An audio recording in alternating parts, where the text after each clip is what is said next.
जी हाँ दोस्तों, तो आज हम पढ़ने वाले हैं। जी हाँ दोस्तों, आज हम हमारा चैप्टर नंबर 6 जो कि है प्रतिशतता।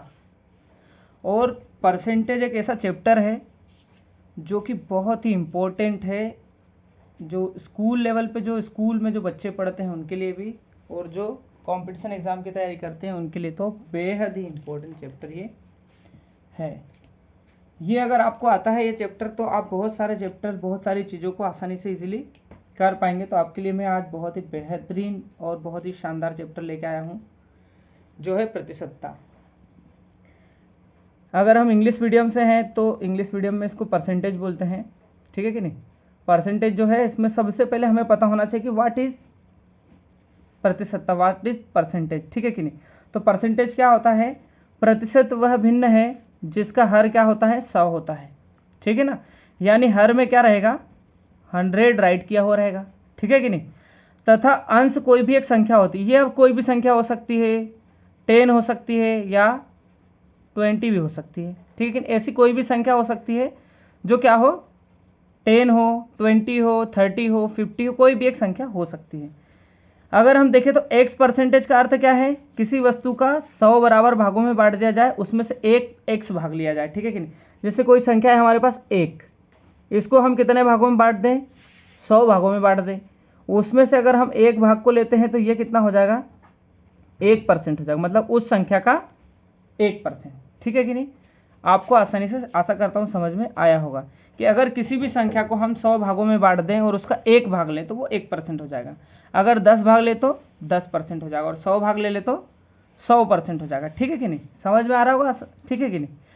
तो ऐसे ही अगर हम x भाग ले तो इसे x% कहा जाता है। जैसे कि x%, परसेंट के साइन को हम या तो हम अपॉन में 100 लिख दें, या फिर क्या करें, परसेंट के साइन को हम 1/100 के फॉर्म में चेंज कर दें। दो कंडीशन इसमें होती हैं, ठीक है कि नहीं। तो x% क्या होगा, x/100, और 50% अगर कोई अंक है तो हम उसको लिख सकते हैं 50/100। यानी परसेंटेज के साइन को हमने किसमें, परसेंटेज के साइन को हटाया और उसको अपॉन में 100 राइट कर दिया, ठीक है ना। तो आगे हो गया क्या, 50/100, 0 से 0 कट जाएगा, 5 1 5, 5 2 10, यानी 1/2 होता है।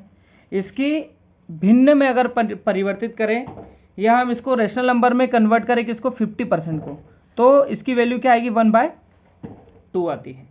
ऐसे ही अगर कोई हमारे पास रेशनल नंबर है या भिन्न है, उसको हम परसेंटेज में चेंज करना चाहें या परसेंटेज में बदलना चाहें तो उसमें क्या करना पड़ेगा, 100 का मल्टीप्लाई कर दो उस नंबर में और परसेंटेज का साइन लगा दो। सिंपल। क्या करेंगे, कोई भी अगर परिमेय संख्या है या कोई भी रेशनल नंबर है, उसमें अगर हम 100 का मल्टीप्लाई कर दें, क्या कर दें, 100 का मल्टीप्लाई कर दें और परसेंटेज का साइन लगा दें, तो वो नंबर जो है वो किस में बदल जाएगा, भिन्न में बदल जाएगा। अब मैं आपको बताऊं, सॉरी, परसेंटेज में बदल जाएगा, ठीक है कि नहीं। तो भिन्न को हम परसेंटेज में बदलने का अब देख लेते हैं। जैसे हमें क्या है, हमारे पास नंबर दिया है 4/5, क्या है, 4/5, और अगर इसमें हम 100 का मल्टीप्लाई कर दें और परसेंटेज का साइन लगा दें, तो अब ये जो नंबर आएगा ये क्या होगा, भिन्न जो है वो परसेंटेज में बदल जाएगी, ठीक है कि नहीं। तो परसेंटेज में बदलने के लिए हमको 100 का मल्टीप्लाई करना है और एक परसेंटेज का साइन लगा देना है। कर दूं क्या, 5 से आप कट करेंगे, इसके अपॉन में 1 लगा दो, 5 1 5 और 5 2 10 और ये 0, ठीक है कि नहीं। अब इसका मल्टीप्लाई कर लो, तो इन दोनों का मल्टीप्लाई करेंगे तो 4 दूनी 8 और 1 शून्य है तो 1 शून्य लग गई, यानी 80% होता है 4/5, ठीक है कि नहीं। ऐसे ही हम 3/4 को भी परिवर्तित कर लेते हैं। तो भैया इसको परसेंटेज में बदलने के लिए क्या करना पड़ेगा, एक तो 100 का मल्टीप्लाई कर दो और परसेंटेज का साइन लगा दो। बहुत ईजी है, आशा करता हूँ आपको समझ में आ रहा होगा। अगर समझ में आ रहा है तो बढ़िया से लाइक कर दीजिए, ठीक है कि नहीं। अब इसको 4 से क्या करो, इसके अपॉन में 1 लिखा, ठीक है कि नहीं। कोई भी नंबर है उसके अगर अपॉन में हम 1 लगा दें तो वो रेशनल नंबर में परिवर्तित हो जाता है, ठीक है कि नहीं।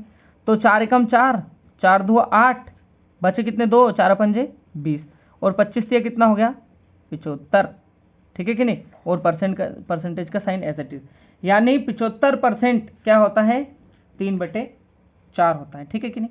ऐसे ही अब प्रतिशत को हम किस में बदलेंगे, भिन्न में बदल लेंगे, ठीक है कि नहीं। किसको बदलेंगे इस बार बदलेंगे हम प्रतिशत को। तो हम प्रतिशत को भिन्न में बदलने के लिए कुछ नंबर ले लेते हैं। जैसे कि आप देखेंगे x%, ठीक है कि नहीं। किसी भी नंबर का x% अगर हम निकालते हैं तो x% अगर है तो उसकी फ्रैक्शन वैल्यू क्या होगी, x परसेंटेज की जगह पे क्या लगाया हमने 1/100 लिखते हैं, आपको पता ही है, ठीक है कि नहीं।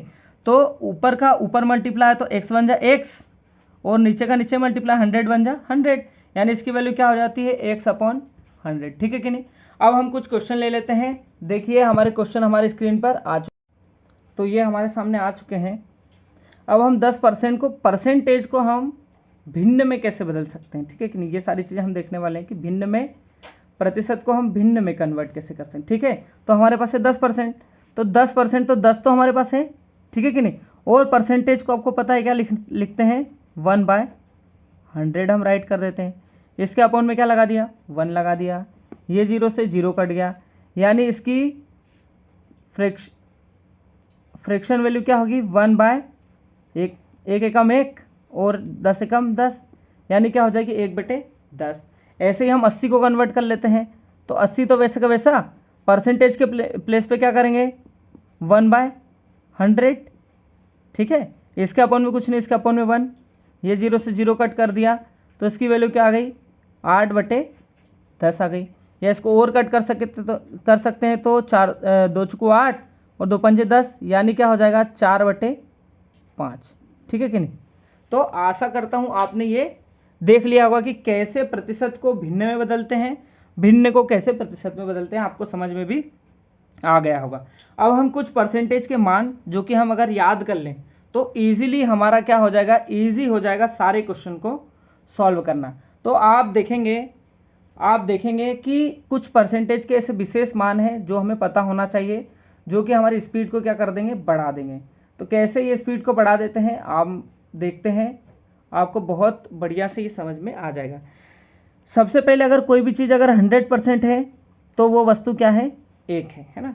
यानी किसी भी चीज़ का 100% है तो वो कंप्लीट क्या हो जाएगी, संख्या हो जाएगी कुछ भी, या उसकी वैल्यू एक भी होती है। 100% की वैल्यू क्या आएगी, एक आएगी। अब कैसे आई, आपने चेंज करके देखा 100%, परसेंटेज को क्या कर दिया 1/100 में कन्वर्ट कर दिया, 100 से 100 कट गया, तो 100% की वैल्यू क्या आती है 1 आती है। 50% की वैल्यू क्या आती है 1/2 आती है। 25% की 1/4। अब हम कैसे कर रहे हैं, इधर भी आधा किया तो इधर भी आधा कर दिया, 50 का आधा 25 हो गया, तो 1/2 का आधा कितना हो गया 1/4। अब ये 1/4 कैसे हुआ वो मैं आपको बता देता हूँ, ठीक है कि नहीं। अगर 1/2 का हम आधा करेंगे, 1/2 का हमने क्या किया और आधा किया, आधा मतलब 2 से भाग दिया, तो 2 दूनी क्या हो गया 4 हो गया, ठीक है कि नहीं, है ना। तो ऐसे करके ये 1/4 हो गया। फिर इसका भी आधा किया 25 का आधा किया, तो फिर ये 1 क्या हो जाएगा 8 हो जाएगा। इसके बाद फिर और इसका आधा किया, ठीक है कि नहीं, तो इसका 12.5 का आधा किया तो क्या होगा 6.25 हो गया।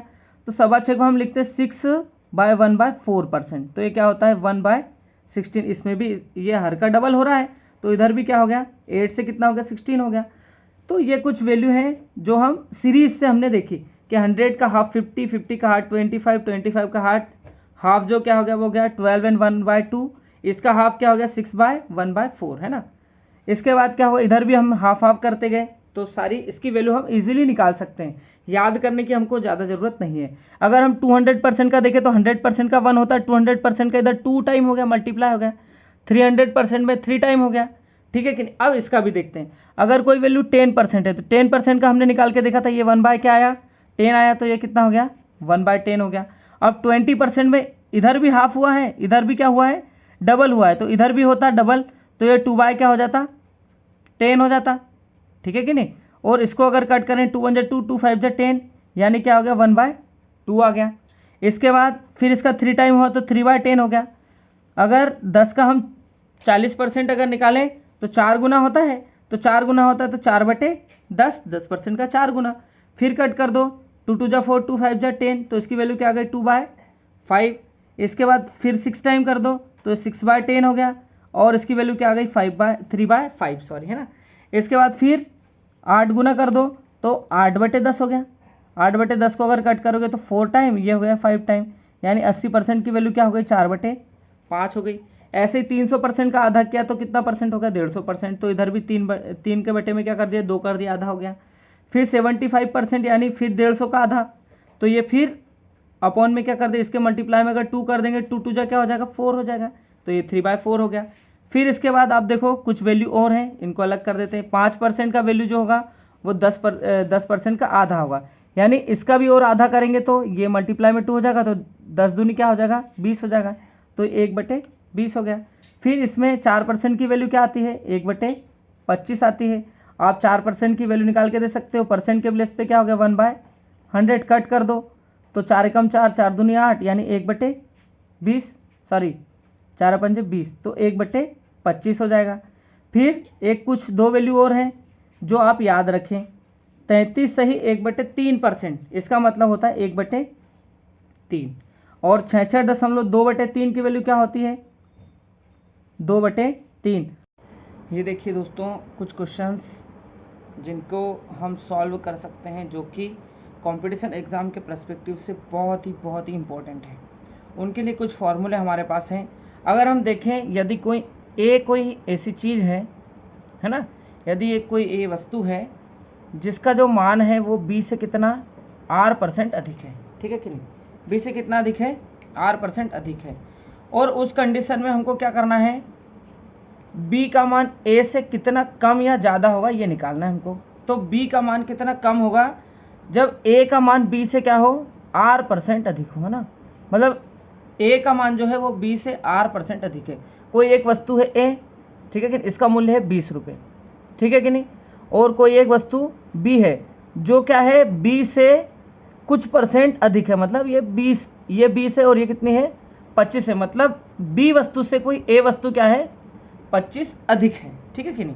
तो ऐसी कंडीशन में हमको क्या निकालना है, बी का मान निकालना। अब हमको बी का मान अभी हमने यहाँ पे देख लिया, लेकिन बी का मान नहीं है, ठीक है कि नहीं, बी का मान हमको क्या करना है फाइंड करना है।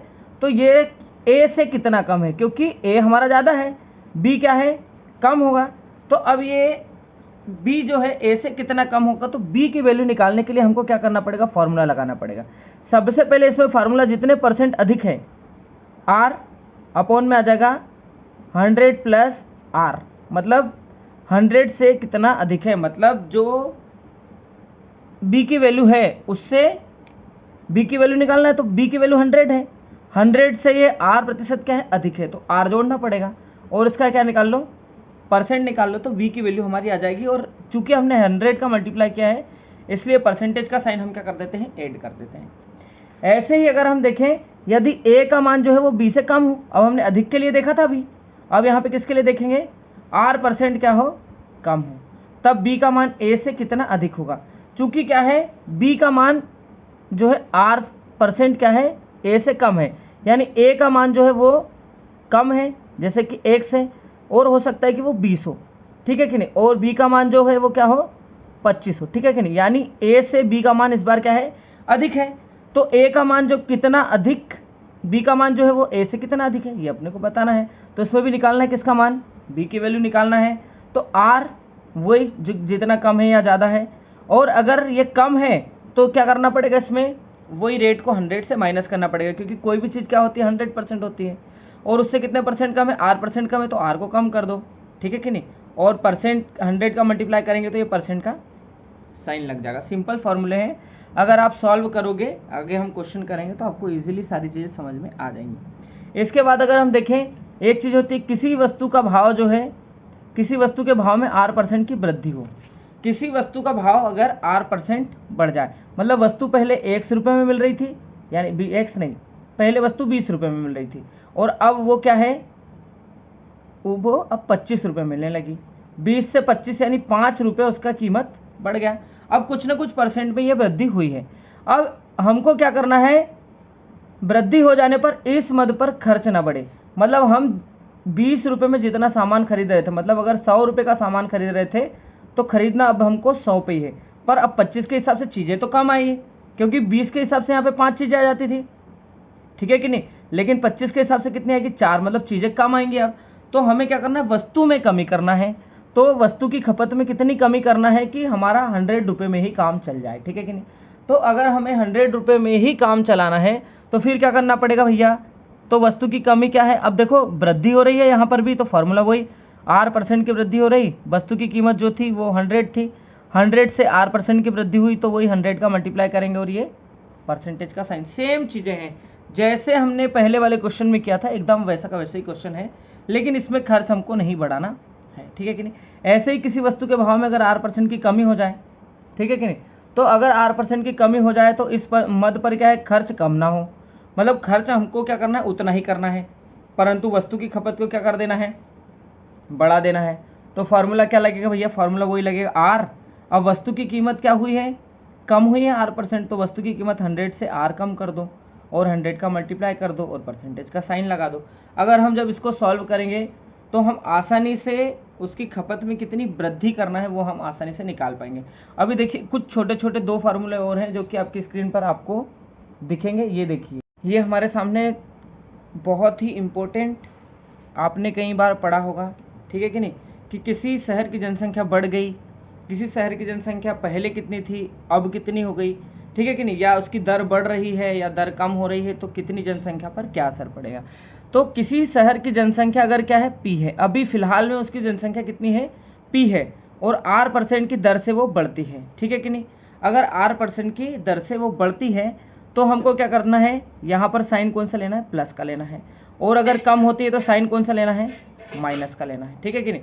अगर बढ़ती है जनसंख्या तो प्लस लेना है, अगर घटती है तो माइनस लेना है, सिंपल। बाकी वही फार्मूला है। अगर n वर्षों के बाद अगर जनसंख्या निकालेंगे तो वही हमारा, आपने देखा होगा चक्रवृद्धि ब्याज का फॉर्मूला भी यही है कि P मल्टीप्लाई 1 प्लस R/100⁴ ये जनसंख्या बढ़ेगी, कब बढ़ेगी, n वर्षों में बढ़ेगी। जब उसकी जनसंख्या P थी, n वर्षों बाद R% की दर से अगर बढ़ती है तो ये वाला फार्मूला लगाना है, प्लस वाला, और अगर घटती है तो क्या लगाओगे, P1 माइनस R/100⁴ है ना। यानी अगर कम होती है तो माइनस साइन, और अगर बढ़ती है तो कौन सा साइन लगेगा, यहाँ पर प्लस साइन लगेगा, वही है, ठीक है कि नहीं। और अगर n वर्ष पहले हमको निकालना है तो अब इसमें P के क्या है, मल्टीप्लाई में था, अगर बाद का निकालना है तो पहले का निकालना है तो अपॉन में आ जाएगा। फॉर्मूला वही, अगर क्या हो रहा है, जनसंख्या बढ़ रही है R% की दर से, तो ये क्या हो जाएगा, 1 प्लस R/100 हो जाएगा, और इसकी पावर n लगा देंगे। और अगर जनसंख्या क्या हो रही है, कम हो रही है, जनसंख्या अगर क्या हो रही है, कम हो रही है, तो फार्मूला क्या लगेगा, P/1 minus R/100⁴ n, simple है ना। और अगर देखिए लगातार कुछ वर्षों में अगर जनसंख्या बढ़ रही है, पहले साल R1% बढ़ी, दूसरे साल R2% बढ़ी, तीसरे साल कितनी R3% बढ़ गई, इसके बाद और अगले वर्षों में भी R4, R5, R6, R100 तक आप निकाल सकते हैं। अगर उसकी वृद्धि हो रही है तो क्या होगी जनसंख्या, जनसंख्या वही फार्मूला कि पहले जनसंख्या इतनी थी, इसका पहले साल R1% बढ़ी, यानी 1 प्लस R/100, ठीक है कि नहीं। फिर कुछ निकला, फिर इस जो जनसंख्या है उसका फिर अगले साल और बढ़ गई R2%, तो क्या होगा, 1 प्लस R/2/100, ये कितना 2 वर्ष का हो गया। फिर इसी में क्या है, तीसरे वर्ष का, तो पहले वर्ष के लिए ये प्रिंसिपल हो जाएगा, दूसरे वर्ष के लिए ये प्रिंसिपल हो जाएगा, तीसरे वर्ष के लिए ये क्या हो जाएगा, प्रिंसिपल नहीं, तीसरे वर्ष में अमाउंट होता है, ठीक है कि नहीं। तो प्रिंसिपल और अमाउंट क्या होता है, आपने देखा होगा कि पहले कोई भी वस्तु क्या है, जैसे कोई भी वस्तु हमने चक्रवृद्धि ब्याज, तो चक्रवृद्धि ब्याज की दर से हमने कोई भी वस्तु या कोई भी चीज़ क्या खरीदते हैं या किसी को धन देते हैं, तो अगर 1 वर्ष के लिए देंगे तो उसका जो प्रिंसिपल है और उसमें हम ब्याज अगर जोड़ देंगे तो वो अमाउंट हो जाता है, और अगले वर्ष के लिए वो प्रिंसिपल हो जाता है। फॉर्मूला वही है चक्रवृद्धि ब्याज वाला, लेकिन यहाँ पे कॉन्सेप्ट प्रतिशतता वाला हमारा लग रहा है। आप अगर इसके क्वेश्चंस देखेंगे तो आपको आसानी से और चीज़ें समझ में आ जाएंगी। लेकिन ये जो चीज़ें अभी जो इस वीडियो में चल रही हैं, ये सब चीज़ें क्या हैं, अभी जो फार्मूले हमने देखे हैं, इन फार्मूले का यूज़ हम सिर्फ और सिर्फ कंपटीशन एग्ज़ाम के लिए करते हैं। और अगर स्कूल लेवल पे आप करते हैं तो बहुत अच्छी बात है, वहाँ पर भी इसका यूज़ होता है। लेकिन क्या है, थोड़ी सी मेथड क्या हो जाती है, इसमें बड़ी हो जाती है, समझने में आपको हो सकता है कि छोटी क्लासों में ये दिक्कत भी आए, लेकिन बहुत आसान है। फार्मूला अगर आप याद कर लेंगे तो सारी चीज़ें आपको बिना टेंशन के हो जाएंगी। अब हम अगले जो हमारा वीडियो बनेगा उसमें हम देखेंगे इसके कुछ एग्जाम्पल, यानी जो हमने आज फार्मूले पढ़े हैं, परसेंटेज के भिन्नों को बदलना, प्रतिशत में कैसे बदलना, प्रतिशत से भिन्न में कैसे बदलना, ठीक है कि नहीं, और डायरेक्ट परसेंट कैसे निकालना कि किसी नंबर का कितना परसेंट क्या नंबर आने वाला है, वो सब चीज़ें हम अगले वीडियो में करने वाले हैं और एग्जाम्पल के थ्रू हम देखने वाले हैं। तब तक के लिए धन्यवाद।